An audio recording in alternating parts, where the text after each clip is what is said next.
정부발 구조조정 압박에 산업계가 긴장하고 있는 가운데 이 수출 유망 기업에 대한 정부의 지원은 강화됩니다. 이들 주력 기업들에 대해서는 세금 부담을 줄여주고 또 무역보험료 할인율을 확대해주는 방안 등이 추진됩니다. 곽준영 기자의 보도입니다.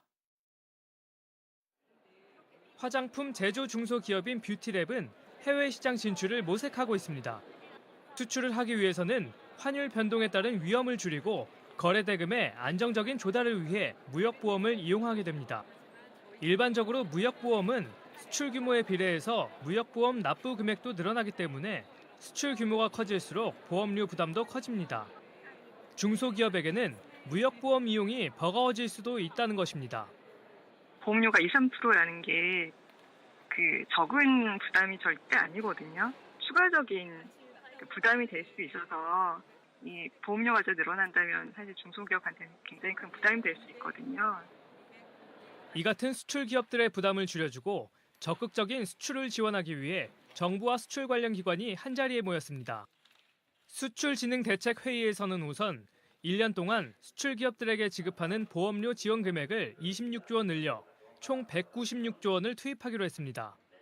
또 수출 기업 한 곳에 지원하는 무역 보험료 수준을 기존 보험료의 30%에서 50%까지 높이기로 했습니다.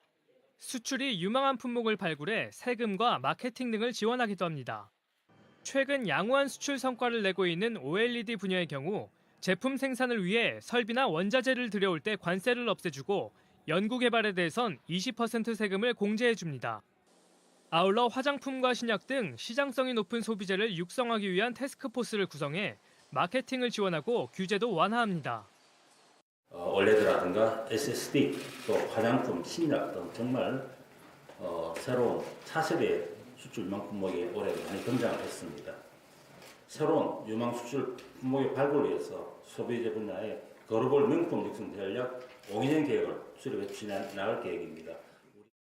산업통상자원부 등 정부 부처와 코트라, 무역보험공사 등은 현장 점검반을 구성해 기업들의 어려운 점을 듣고 개선하기로 했습니다. SBS CNBC 곽준영입니다.